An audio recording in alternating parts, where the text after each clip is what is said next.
You know that feeling when you walk into a room and you suddenly forget why you're there? Oh, yeah? All the time. You just stand there blinking, your mind is just completely blank. Now, imagine that feeling, but it happens every single time you try to open your mouth to speak a sentence. Mm. That is the reality for a lot of people learning a new language. You have the vocabulary, right? You know what a table is, but the moment you try to connect those words, You hit a wall, you hit a the wall. grammar wall. It's a pretty universal experience, but it is particularly brutal for Portuguese speakers who are trying to learn English. There's a specific kind of friction there that goes way beyond just memorizing words. Right. And usually the solution that's offered to get over that wall is, a textbook the size of a doorstop. Dense text, endless drills. Exception after exception. Yeah. But today we're looking at something completely different. We have this source here, and it claims you don't need a book. Yeah. You need a map. A map. And not just any map, a map that's drawn onto the human body. It sounds a little abstract, doesn't it? Almost like palmistry or something. But we're talking about the English table, or a tabela de inglés, created by Professor Mathias now. It's a visual system that maps the entire structural logic of English onto drawings of hands and feet. And the mission for this deep dive is to figure out why that works. Because on the surface, it looks a bit bizarre. It does. But when you dig into the source material, like we have, you realize it's actually a really clever piece of comparative linguistics. It's solving a specific kind of engineering problem. How do you move from a conjugation-heavy language like Portuguese to a structural one like English? Exactly. It's about shifting the learner's whole mindset from, let's say, artistry to architecture. And to do that, Professor now argues you need to visualize the tools. You need to literally hold the language in your hands. So let's lay this out for you. We're looking at a chart. The central image on it is a pair of open hands. It looks simple, but apparently the tips of the fingers are doing some very heavy lifting. The fingertips are the control center. In this system, the tips of the fingers represent the auxiliary verbs. Okay, let's pause right there. Auxiliary verbs. In school, that's usually the moment everyone's eyes just glaze over, but the source material argues that if you don't get auxiliaries, you just don't get English. Why are they so critical? Because they highlight the fundamental disconnect between Portuguese and English. Yeah. The source brings up this staggering statistic to illustrate it. Okay. In Portuguese, a single verb, let's just take to run, can be morphed and twisted into 72 distinct forms. 72. Or more. Yeah. That is genuinely horrifying to think about. It is if you're trying to memorize them all. Yeah. You change the ending of the word to tell me who is running, when they ran, if they might run. The verb itself carries all the weight. It's constantly changing shape. Right. But English verbs generally only have 5 forms. 5 versus 72. That is a massive discrepancy. It's huge. Right. So a Portuguese speaker comes to English looking for the other 67 forms. Their brain is just wired to conjugate. They want to twist the word run into something that means future perfect or whatever. But it doesn't work that way. It doesn't. English uses tools, these auxiliaries, to build the time frame around the verb. So instead of changing the word run 20 times, we just stick will, have, do, or am in front of it. Precisely. And that is why the chart puts them on the fingertips. They're the things you need to reach for first. The chart itself, it functions like a translation bridge. On the right side of the document, you have the thought in Portuguese. Okay, so let's walk through a specific example from the source because I think this makes it really concrete. Say I want to say, I have worked. Okay, so in Portuguese, your brain forms a phrase, eu tenho feito. You find that exact phrase on the right side of the chart, and a literal line connects that Portuguese thought directly to a specific finger on the hand drawing. And that finger is labeled have. Correct. So physically, visually, you're pointing to the tool you need. You aren't conjugating in your head. You're just selecting a component. You've identified that the have auxiliary is the engine for this sentence. It's almost like a vending machine. You punch in the Portuguese code and the English auxiliary just drops out. That's a great analogy. Or like a subway map. You find your station and you just follow the line to see which train to take. Yeah. And once you have that auxiliary, once you're on the half train, the panic just subsides. Because the chart shows you that the rest of the sentence follows this really rigid pattern. You stop trying to invent new verb endings and you follow them out. This addresses that blank stare moment students get, when they freeze because they're searching for some complex conjugation that just doesn't exist. Right. The chart is basically saying, stop, look at your finger, use the tool. It forces you to simplify. I mean, we tend to overcomplicate English because we assume it must be as complex as Romance languages, but it's not. It's modular. You take a block, you snap it in. Okay, so we've selected our finger, we've got our auxiliary. But a sentence isn't just one word. We need to build the rest of it.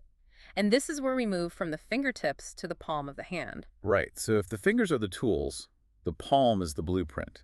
The inside of that hand graphic, it breaks down the three modes of speech: affirmative, negative, and interrogative. Which is crucial because knowing the word have is pretty useless. If you don't know where to put not or how to ask a question with it, I feel like word order is where intermediate learners really, really fall apart. Exactly. They get the words right, but the order is just a jumble. The palm provides the formula. So let's look at the example I am studying. Classic continuous action. Okay, so the user starts with the Portuguese. Eu estou fazendo. They trace that to the to be finger. So am is are. Now they look down into the palm directly under that finger, and the chart gives them this visual rule. What's the rule? It basically says if you use this finger, your main verb must end in ing. So it links the auxiliary to the verb form explicitly. Am plus verbing. Yes. It just removes all the guesswork. You don't have to feel if it sounds right. You just check the blueprint. I am study. It's a formula. Subject plus auxiliary plus verbing. It strikes me that this transforms the learner from like a poet into a mechanic. And I mean that in a really good way. That was the best way to be a beginner. You can be a poet later. Mm-hmm. First, you need to build the car so it actually drives. The palm also shows you exactly how to make it negative. It shows you precisely where the word not slots in. And it standardizes that process. It does. Yeah. Across all the different auxiliaries. So whether I'm saying I am working or I have worked, the structural logic on the palm stays consistent, even if the pieces change. Consistent and visible. That's the key. It's not a rule hidden on page 40 of some textbook. Mm-hmm. It's right there in the center of the hand. You can literally count it out on your fingers if you need to. Now, speaking of consistency, there is a whole other category of words that often trips people up because they don't always follow the standard rules. We're talking about modals: can, could, should, would. Guys, the flavor words. The chart separates these, right? They aren't on the fingertips with the main auxiliaries like do and have. They're in the bottom section. Why the separation? Because their function is fundamentally different. And understanding this distinction is, I think, a huge leap forward for a learner. The auxiliaries on the fingers do have, be, they're the construction workers. They build the walls and the roof. They make the sentence grammatically sound. Okay. But modals, They're different. they're totally different. Modals add meaning, Meaning in what sense? nuance, capability, probability, Yeah. obligation. The source uses can as the prime example. If I Okay. say I play basketball, that's just a statement of fact. It's neutral. Right. But if I say I can play basketball, I'm expressing an ability or a competence. It changes the reality of the sentence. It goes from I do this to I have the power to do this. Exactly. So the chart groups these meaning modules at the bottom. The Portuguese phrase posso fazer, it leads you to the can section, and it explicitly labels it as ability capacity. I noticed it also includes things like preferences. The example used was, I would rather go to London than Madrid. Which is a real mouthful for a learner. Would rather is a tricky structure. It is. It feels like three words doing the job of one. It is. I mean, in a lot of languages, prefer is just a single verb. In English, we often use this modal structure, would rather. The chart treats would rather as a single block. Like a single Lego piece. Exactly. You find the concept of preference in Portuguese, and it just hands you the would rather block. And once you have that block, does it follow the same rules as the others? Mostly, yes. And that's what the chart reinforces. You plug in would rather, and then you just add the base verb. I would rather go. You don't conjugate go. You don't say I would rather going. The modal just locks the structure in place. It's really emphasizing that English is a plug-and-play language. You just need to know which cartridge to plug in. That's it. It effectively modularizes the language. You stop worrying about the 72 forms of the verb, and you just focus on finding the right module for the meaning you want to convey. It takes the emotional weight out of it. It does. You aren't searching for a magical word. You're just assembling parts. So we've covered the hands, the immediate tools for building sentences, but the outline mentioned feet. And I have to admit, when I saw feet on a grammar chart, I thought, okay, we might be stretching the metaphor a bit thin here. What are the feet doing? It does seem a bit odd at first, yeah. But the feet represent the heavy steps. The source specifically points out the internal part of the foot on the drawing is reserved for compound tenses. Ah, these are the ones that make people just quit English. I will have been doing, she has been working, the stuff that feels like a tongue twister. The marathon runner, tenses. They're heavy, they're multi-parted, and they describe these really complex relationships with time. So the chart maps these onto the feet to keep them distinct from the, daily driver structures on the hands. That makes a lot of sense. You don't need future perfect continuous to order a coffee. No, you need the hands to order coffee. You need the feet when you're ready to walk long distances, when you're writing a dissertation or explaining a complex timeline of events. It prioritizes the information. By separating them, Okay. yeah. The chart declutters the learner's mind. It says, master the hands first. The feet are there when you're ready to walk. Which is something textbooks are notoriously bad at. Usually, chapter 1 covers everything from hello to, like, the pluperfect. It's just overwhelming. Exactly. This is a hierarchy of needs drawn on a body. It tells you what's essential and what's advanced. Now, there is one more piece of this map that we have to discuss, and honestly, it might be the most valuable part for anyone who gets nervous asking questions. It's on the back of the page. The Berlin Wall. That is a very dramatic name for a grammar rule. It is, but Professor now uses it to explain something that is practically invisible to native speakers, but is a literal brick wall for learners. Interrogative structures. Or, simply put, how to ask questions. Questions in English are weird. We move words around. We add do where there wasn't a do before. Like, you like pizza becomes do you like pizza? And sometimes we don't. And that is the problem. The Berlin Wall on the chart separates two very distinct types of questions. Okay, what are they? Questions without a subject and questions with a subject.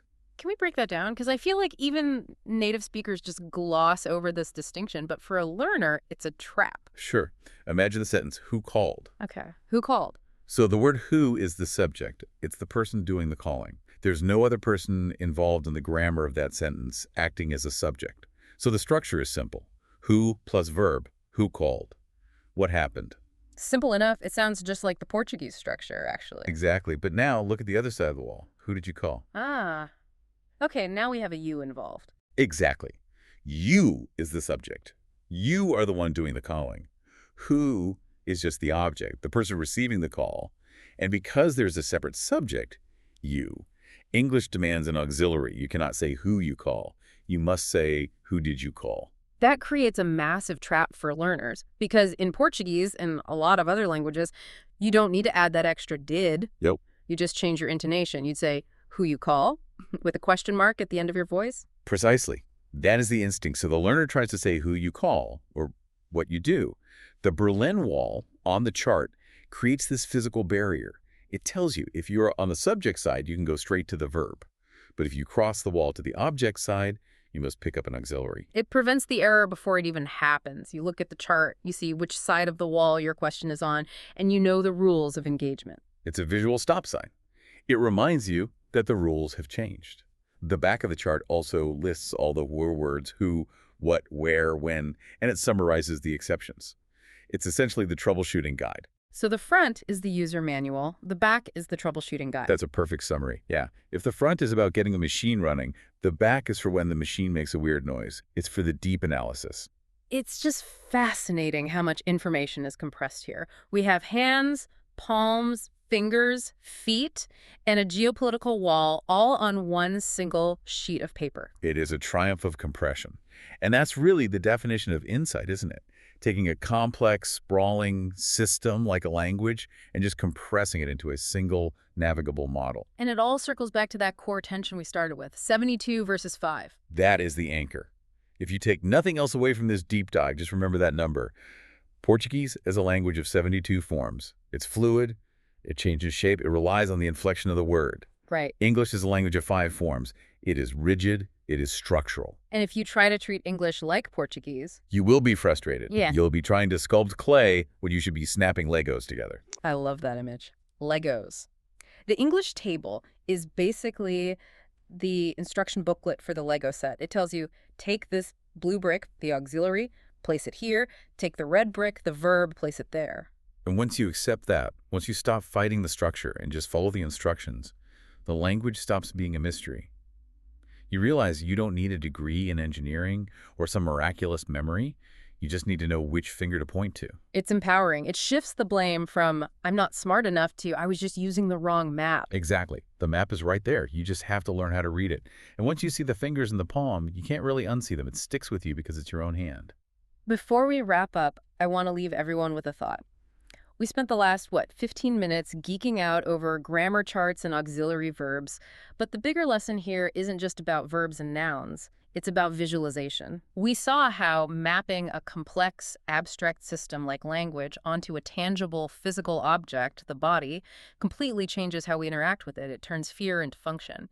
And it makes me wonder, what other complex systems in our lives are we overcomplicating just because we haven't found the right visual metaphor yet? That is the question. I mean, are we struggling with our finances or our coding projects or even our team dynamics simply because we're trying to memorize the textbook when we should be, drawing a map? Usually the data isn't the problem. The interface is.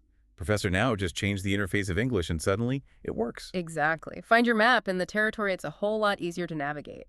Thanks for diving in with us today. Pleasure. We'll catch you on the next deep dive.